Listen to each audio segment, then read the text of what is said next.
안녕하세요 여러분, 면접 중대장입니다. 여러분, 드디어 국민은행도 떴습니다. 와, 이거 정말 엄청나게 지금 공고 소식들이 올라오고 있는데요. 자, 이번 국민은행 여러분들 기간이 얼마 없기 때문에 오늘 자소서 문항 분석 영상 빠르게 확인하시고 여러분들 시간 끌지 마시고 바로 초안을 여러분들 꼭 작성해보세요. 아시겠죠? 자, 지금부터 시작하도록 하겠습니다. 자소서 문항은 4문항입니다. 아주 기습적으로 나왔어요. 3월 27일부터 4월 4일 금요일 18시까지 아마 지금 이 영상을 시청하는 생존이들 아마 지금 뭐 어디를 어떻게 작성해야 되는지도 모르고 대부분 작성하고 있을 거라고요. 그런데 국민은행만큼은 놓치지 말자고요. 여러분들이 비룡공작원, 전공작원 중요하지 않아. 지금 자소서 문항을 보면요, 사실 한 개의 문항을 제외하고는 나머지는 어떻게든 여러분들이 경험 포장을 어떻게 하느냐에 따라서 결과를 충분히 뒤집을 수 있거든요. 그렇기 때문에 자소서 문항 한번 보시고 오늘 이 영상 끝까지 한번 시청해보세요. 공고를 보면은 지금 유비, 전역제한교, 보훈, 동반성장 이렇게 있는데 저는 제 후배들이라서 그런 게 아니라 전역장교들한테 지금 작년 하반기부터 너무나 많은 기회들이 나오고 있어요. 이거 무조건 잡아야 됩니다. 장교 생존이들 알았죠? 무조건 잡아야 돼. 아직도 각계전투 얘기를 쓰고 있나? 그럼 안 된다고요. 각계전투. 채용 공고를 잠시만 볼게요. 공고를 여러분들 꼭 한번 먼저 꼭 보세요.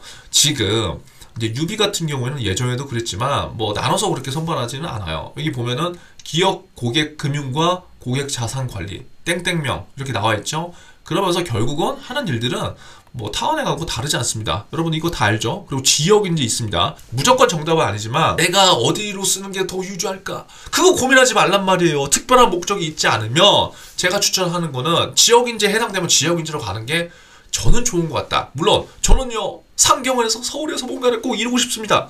그러면 뭐 그런 친구들은 뭐 유비를 쓰시는데 저는 일단 지역 인재를 쓰는 걸 추천한다. 아닌 경우도 분명히 있습니다. 자, 지금 국민은행 같은 경우는 굉장히 텀이 짧습니다. 서류 전형이 지금 22일 날 끝나죠. 필기 발표까지 이 정도 텀이 있단 말이에요. 그리고 여러분 면접이 바로 초란 말이에요. 작년 하반기 때도 그랬고 그 전에도 그랬고 여러분들 면접 준비는요 지금 여러분들이 지원을 하는 이 시점부터 해야 됩니다. 여러분들이 은행에 갈지 어디 갈지 모르잖아요. 그러니까 면접 준비를 지금부터 해놓으면은 여러분들이 나중에 뭐 공기업이든 대기업이든 금융권이든 어떻게든 다 활용하는 거기 때문에 제발 여러분 면접 준비를 나중에 할 생각을 하지 말라고요. 알겠죠? 그 면접 준비 혼자 하기 힘들어. 그럼 뭐부터 해야 돼요? 몇십 명부터 하라고요. 몇십 명. 자, 여기 보시면은 면접의 유형은 크게 다르지 않아요. 그런데 이슈가 하나 있습니다. 뭐죠? 국민은행이 지금 기업은행도 아닌데 1박 2일 합숙 면접을 실시한다고 되어 있습니다. 이거는 큰 변화 중에 변화입니다, 여러분들. 그래서 면접 준비를 더 열심히 잘 지금부터 하셔야 된다. 그래서 공고를 한번 읽어보시고 지금부터 자소서 문항 분석 빠르게 들어가 보겠습니다. 자, 첫 번째, 내문항이에요. 그래서 저는 여러분들한테 생존 자소서에서 자소서의 유형을 제가 두 가지로 구분시켜 드리죠. 첫 번째, 1유형의 자소서와 2유형의 자소서. 1유형은 어느 기업이나 공통적으로 적용할 수 있는 유형이 1유형이고요. 이 유형은 T포인트적 사고를 가져야 되는구나. 즉, 지원 동기라든가 입사포라든가 그 산업과 기업에 대한 관심을 드러내야 되는 문항이 이 유형입니다. 근데 이 문항의 구성을 봤을 때 사실 2번, 3번, 4번은 다 1번 유형이에요. 그래서 여러분들이 뭐 뼈공작원, 전공작원 그거를 너무 고려하지 말고 일단은 도전하셨으면 좋겠다. 간단하게 올해 이슈만 이야기하겠습니다. 올해 신년사에서 이런 말씀을 행장님께서 하셨어요. 신뢰를 파는 은행이 되겠다. 뭘 팔아요? 금융상품을 파는 은행이 아니라 신뢰를 파는 은행이 되겠다. 그리고 두 번째, 비즈니스를 재정의하는 은행이 되겠다.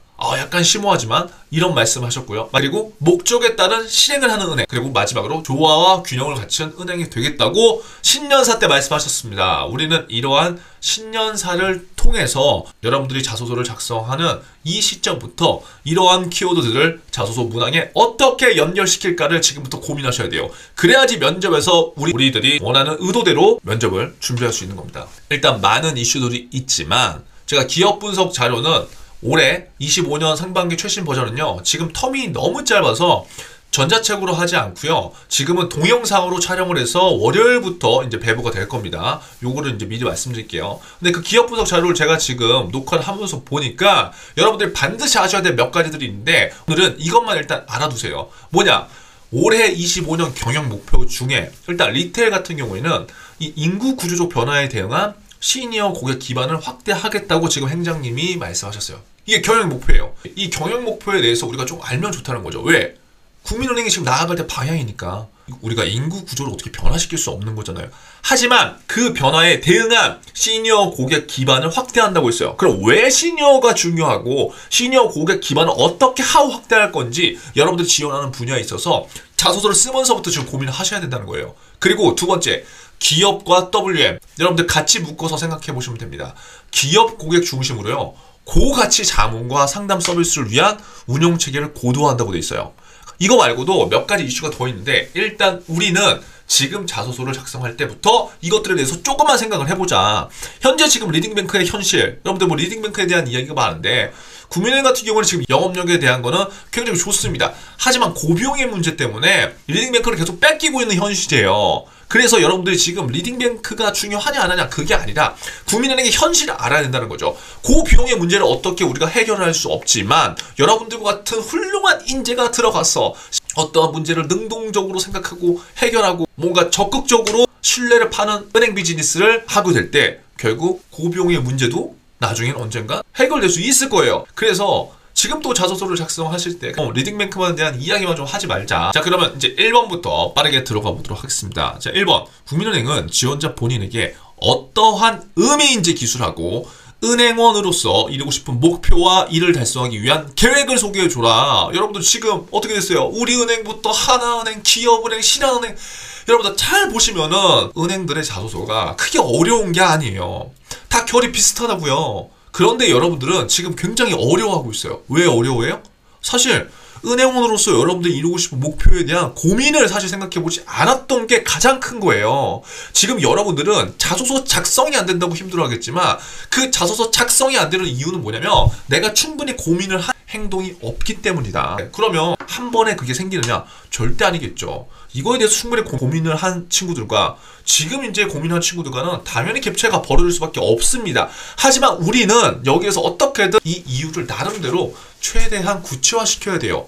그런데 이 구체화시키는 방법 중에 다양한 방법이 있는데 제가 여러분들한테 추천하는 거는 그냥 기업의 이슈를 복붙하는 게 아니란 말이야. 왜? 그건 누구나 할 수 있다고요. 그래서 제가 여러분들한테 Y나를 계속 이야기하는 이유가 이겁니다. 내가 은행원으로서 이루고 싶은 목표가 전혀 없는데 은행원으로서 이루고 싶은 목표를 단 한 번도 생각해보지 않았다면 국민은행의 이슈를 아무리 갖고 와서 복붙을 해도요 면접 때 이야기 못해요. 아시겠죠? 그래서 진짜 여러분들이 남은 기간 조금만 한번 생각해 보셨으면 저는 좋겠고 이거 관련된 꼭 국민은행뿐만 아니라 여러분들 지금 너무 어려워하는 거를 내일부터 운영되는 생존 자소서 클래스 라이브에서 제가 활용 방법을 좀 알려드릴게요. 너무 힘들어하는 친구들이 많은 것 같아요. 너무 각 잡고 이걸 하는데 안 돼서 그냥 속이 막 터지는 친구도 있을 것 같은데 제가 그것들에 대한 도움을 조금 이제 라이브에서 한번 드려보도록 하겠습니다. 일단 오늘은 여기 보세요. 여기에서 가장 중요한 거는 여러분들 역시나 Y나예요. 그러니까 국민은행이 지원자 본인한테 어떤 의미가 있는지가 나와야 되잖아요. 근데 그 의미를 여러분들이 스스로 찾지 않고 자꾸 신문 기사라던가 어떤 이슈를 그냥 복붙하는 사람들이 지금 많다는 거예요. 근데 여기서 중요한 거는 나한테 지원자 나한테 국민은행은 어떤 은행이야 라는 게 나와야 됩니다. 그래서 그 Y에 대한 생각들을 해보시고 뭐 내 경험이 정말 없다. 직간접적으로 경험한 것들도 포함됩니다. 그런 것들을 활용하셔도 충분히 됩니다. 예를 들어서 우리 부모님이 무슨 어떤 자영업을 하셔. 그러면 그거 관련된 스토리. 아니면 뭐 우리 친인척, 친구. 꼭 내 소재가 아니라 내가 직접 경험하지 않았더라도 내 주변에서 일어난 일들을 통한 나만의 Y나를 담아도 충분히 의미가 있습니다. 결국 제가 여러분들한테 팁을 드리는 거는 천편일률적인 국민은행의 이슈를 컨트롤 CV 하지는 말자는 거예요. 아시겠죠?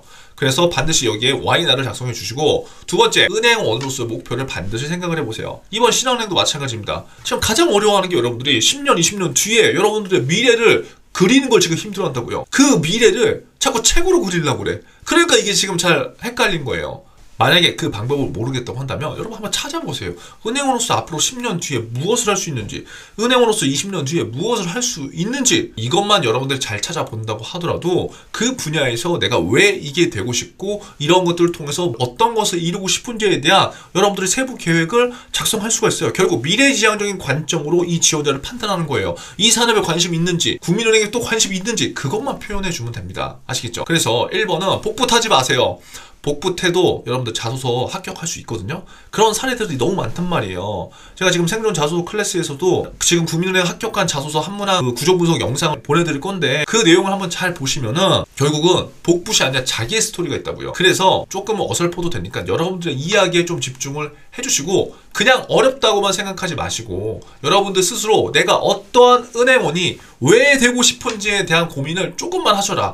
그 고민이 안 됐을 때 할 수 있는 방법이 경제신문을 찾는다던가 AI를 찾는다던가 아니면 현직자 인터뷰를 한다던가 뭐 FA50을 한다던가 이러한 식으로 되는 거지 내가 무엇을 할지 모르는 상태에서 그냥 맹목적으로 그냥 뭐 정보만 찾고 직무지식을 늘린다 아무런 소용이 없습니다. 아시겠죠? 그래서 이런 것들이 은행원으로서의 어떠한 목표가 경험적 요소에 의한 것도 상관이 없고요. 그리고 여러분들이 지금껏 쌓아온 이 지식적인 부분들을 통해서 나는 이러한 은행원이 되고 싶다는 목표도 전혀 상관이 없습니다. 아시겠죠? 제가 중요하게 얘기하는 것보다 왜 그런 거고 여러분들의 경험이 나의 어떤 경험 요소로 의해서 이러한 목표가 세워진 건지 그리고 그것들을 달성할 여러분들만의 플랜을 말이 안 되더라도 여러분들의 이유와 경험 근거로 작성해 보세요. 그러시면 면접장에서 훨씬 더 유리하게 끌어갈 수 있습니다. 자, 2번은요. 동료 또는 타인과의 관계에서 신뢰를 이끌어내기 위해 노력했던 경험 그 결과에 대해 기술하고 되어 있단 말이에요. 자, 이거 너무나 중요한 겁니다. 여러분들 특히 지금 2번 문항 신뢰가 중요한 이유가 뭐예요? 제가 말씀드렸지만 신년사에서 이 얘기가 계속 나왔다니까요. 신뢰라는 이야기를 신뢰라는 키워드를요 행장님께서 5번이나 반복했어. 은행에서 신뢰는 너무나 중요하지만 특히 25년 국민은행에서는 더 중요하다고요. 그렇기 때문에 자소서 문항에서도 이러한 것들을 물어볼 수밖에 없는 겁니다. 여러분들 그런데 지금 자소서 한 문항 첨삭을 또 빠른 친구들은 지금 계속 이제 요청을 하고 있는데 이 사례들을 또 많이 봤더니 어떠한 흔한 실수를 많이 하고 있느냐. 분명히 문항에서는 여러분 뭘 물어봤어요? 아, 문항에서 신뢰 물어봤다니까 신뢰. 근데 처음에 앞줄은 막 신뢰를 써. 신뢰를 막 쓰는데 갑자기 마지막은 영업력으로 종결돼. 아니 그래서 제가 이걸 도대체 너 이거 왜 이렇게 하니? 라고 했더니 결국은 또 우리의 불안한 마음인 거예요. 결국은 내가 뭔가 이걸 잘 갖고 있다 이런 영향이 있다는 걸 보여주고 싶은데 여러분들 너무 그렇게 강박을 갖지 않아도 생각됩니다. 너무 그런 강박을 갖지 않아도 돼요. 아시겠죠? 그리고 여러분 신뢰를 받는다는 건 어떤 의미냐면요. 신뢰를 잘 받는 사람이 당연히 영업을 더 잘할 것 같다는 생각을 할 수밖에 없어요. 근데 우리는 신뢰라는 키워드에 대한 이야기를 하는 것보다 자꾸 요거는 살짝 넣고 마지막 영업력만 강조하려고 그래요. 그러니까 자꾸 이게 어색해지는 거예요. 문장이. 지금 내가 만약에 그렇다 그러면 빨리 자소서를 수정을 한번 해보세요. 아시겠죠? 자, 그러면 제가 여러분들한테 가이드를 한번 드릴게요. 어떻게 작성해보면 좋냐. 제가 생존 자소서 클래스에서도 항상 얘기하잖아요. 쿠션의 법칙 굉장히 중요하다. 앞에 살포시 넣어주는 거죠. 여기선 신뢰가 그냥 나는 예전에 이런 경험으로 신뢰를 했어요. 그런 경험을 작성해도 충분히 합격하는데 지장이 없습니다. 하지만 저는 미리 면접을 생각한 자소서의 구성을 여러분들이 하면 좋다고 생각하기 때문에 이 신뢰에 대한 재정의를 반드시 한번 해보는 거를 저는 추천드리는 거예요. 왜? 면접장에서도 마찬가지예요. 신뢰를 끌어낸 경험 얘기해보세요. 저는 예전에 이런 경험을 통해서 신뢰를 끌어냈습니다. 이렇게 분명히 할 수도 있지만 제가 생각하는 신뢰랑 상대방이 갖고 있는 진짜의 문제를 함께 공감해 줬을 때 어떻게 더 상승된다는 것을 배울 수 있었습니다. 예를 들어서 이렇게 조금 한번 재정의만 해주고 들어가더라도 듣는 사람 입장으로 하여금 이 친구가 뭔가 자기 생각이 있네? 라는 걸 느끼게 할 수 있거든요. 근데 그거를 면접 따로 자소서 따로 하지 말고 자소서 때부터 이렇게 한번 해보자는 거예요. 그래서 신뢰에 대한 재정의를 한번 생각해 보시고 그리고 분명히 여러분들이 이런 경험이 있을 거잖아요. A라는 경험, B라는 경험. 그러면 이 경험, 이 과정에서 여러분들이 했던 행동이 무엇인지가 정확하게 드러나야 되고 이 행동을 통해서 나온 베르누아르의 법칙. 뭡니까? 배우고 느끼고 알게 된 거. 이 세 가지 중에서 하나를 반드시 자소서에 포함시키면 좋다. 그리고 그걸 통해서 느낀 점들을 앞으로 국민은행에 어떻게 적용할지에 대한 팁포인트. 이렇게 문장의 구조를 한번 잡아보세요. 이게 제가 여러분들한테 그냥 가이드를 드리는 거지 무조건 이렇게 써라가 아닙니다. 생각을 이런 식으로 한번 해보시면은 나중에 면접 때도 그대로 연결을 시킬 수 있기 때문에 이렇게 한번 해보시라고 추천을 드리는 거예요. 특히 여러분 이런 실수는 하지 마세요. 주장님 성공 경험 이거 저 없어요. 또 이래. 성공 경험에 매몰되지 말라고요. 여러분들 꼭 이 문항에서 성공했다는 경험을 써야 될까요? 안 써도 돼요. 질문이 뭐예요? 타인과의 관계에서 신뢰를 끌어내기 위해 노력했던 경험이잖아. 노력. 그리고 결과에 대해서 쓰라고 했잖아요. 여기 어디에도 성공 경험이라고 안 돼 있다고요. 근데 우리는 자꾸 소재를 찾을 때 성공에 대한 이야기만 써요. 아니란 말이에요. 이거 정말 아니에요, 여러분들. 왜냐면 조직생활에서는요. 어떤 일이든 다 성공하지 못해요. 이 문항에서 물어본 건 뭐야? 네가 신뢰를 끌어가기 위해서 뭘 노력했어? 그 노력의 흔적. 왜? 그리고 how 어떻게 해봤어? 그리고 그걸 통해서 배널이 뭐야? 이거란 말이야. 이것만 써도 충분합니다. 자, 그리고 3번입니다. 새로운 환경에 직면했을 때 그 상황에 대처하기 위해 본인이 주도했던 경험을 쓰세요. 자, 이 문항을 보면은 현재 KB 상황을 훨씬 더 잘 이해할 수가 있습니다. 왜 이러한 자소서의 문항들이 나올지 한 번은 고민할 필요가 있어요. 물론 국민은행에서 이러한 의도로 이러한 질문을 내지 않았을 수도 있어요. 하지만 저희는 이러한 의도를 계속해서 생각해 보는 거예요. 왜? 목적 없는 행동은 없거든요. 그래서 일단 제가 여러분들한테 한 가지 가이드를 드리는 건, 지금 국민은행도 계속 새로운 환경에 직면해 있다는 거죠. 어떤 게 그래요? 고객들의 생각이 계속 달라지고 있죠. 그렇죠? 그리고 어떤 금융 환경도 계속 새로운 환경에 놓이게 되는 거고요. 그리고 어떤 시스템적인 것들, 그리고 많은 이슈들, 이러한 것들이 금융권에서는 계속 새로운 환경에 직면한다고 보면 되죠. 그러면 그런 상황에서 어떻게 내가 어떠한 직무를 했을 때 빨리빨리 이것들에 대한 상황을 대처할 수 있는지가 조직에서는 굉장히 중요한 거고, 그러한 것들을 여러분들이 아직은 국민은행원이 아니지만 미리 판단해 볼 수 있는 케이스라고 보면 되겠죠. 그래서 간단하게 정리를 하면은 마찬가지입니다. 이 문항에서는 주도했던 경험이잖아요. 여기 나와있죠. 주도했던 경험. 그러면 여기에서 우리가 포인트로 잡아야 될 거는 왜 이게 새로운 상황에 직면한 건지에 대한 이야기가 반드시 들어가야 돼요. 그냥 우리가 뭐 문제 해결력, 상황 판단력에 대한 그러한 경험만 쓰는 게 아니라, 여기 봐봐. 새로운 환경에 직면했을 때잖아요. 그러면 여러분들의 사례, 상황 설정에서도 뭐가 들어가야 돼? 이게 왜 새로운 상황에 직면한 건지가 들어가야 돼요. 이게 들어가야지 상대방은 글을 읽을 때 얘가 이게 그래서 새로운 상황이구나 라는 걸 알 수 있어. 근데 우리는 그냥 그냥 상황만 집어넣어. 그러면 안 된다고요. 알겠죠? 근데 그 상황이 보다 주도적으로 경험했던 거. 여기 써있잖아. 본인이 주도적으로 경험했던 새로운 환경, 이것에 대한 상황을 반드시 포함시켜줘야 된다. 그리고 그 과정에서 여러분들의 액션, 그걸 통해서 배날 법칙을 어떻게 느끼고 배웠는지 또 이러한 구조로 생각을 해보시면 됩니다. 아시겠죠? 아까도 말씀드렸지만 빠르게 변화하는 이런 금융 환경, 이런 상황들을 여러분들이 생각을 해보시고 작성을 해보시면 훨씬 더 이해가 빠르실 겁니다. 그럼 마지막 4번입니다. 다른 사람과 함께 과제를 수행할 때 본인이 생각하는 가장 중요한 요소와 사례. 여기서 중요한 키워드는요, 함께 그리고 과제, 이 두 가지 키워드예요. 함께 과제. 여러분들의 역량을 강조하는 게 아니라고요. 함께 과제야. 근데 이 함께 과제가 제가 항상 여러분들한테 이야기하는 뭐예요? 조직 안에서 나의 역량이 드러나는 게 중요한 거란 말이에요. 면접 때도. 근데 우리는 그냥 나의 역량만 드러내려고 그래. 문항을 잘 읽으면은 함께 과제, 이거 조직적인 거잖아요. 그렇기 때문에 그러한 부분으로 해석을 좀 해주시고, 본인이 생각하는 가장 중요한 요소가 뭐냐, 이 중요한 요소는 다 다르단 말이야. 기준점들이. 그래서 여기도 역시 Y나가 굉장히 중요하다. 어떠한 소재가 중요한 게 절대 아닙니다. 아시겠죠? 중요하게는 이렇게 해석할 수 있어요. 어떠한 사람인가를 볼 수 있는 거예요, 이게. 왜냐면 어떤 사람은 A라는 사람은 1번을 중요하다고 생각하는 거고요. B라는 사람은 2번이 중요하다고 생각하는 거잖아요. 함께 이런 과제를 할 때. 근데 그게 뭐가 맞고 틀리고가 있는 게 아니라는 거지. 이 사람이 왜 그렇게 생각하는지, 이 사람이 이걸 통해서 어떠한 사람인지를 유추해 볼 수 있는 거다. 무조건 영어만 제발 쓰지 말라고요. 지금 내가 자소서 한 문항 첨삭 때도 그렇게 얘기를 해주는데 영업용만 여러분 너무 강조하지 마세요.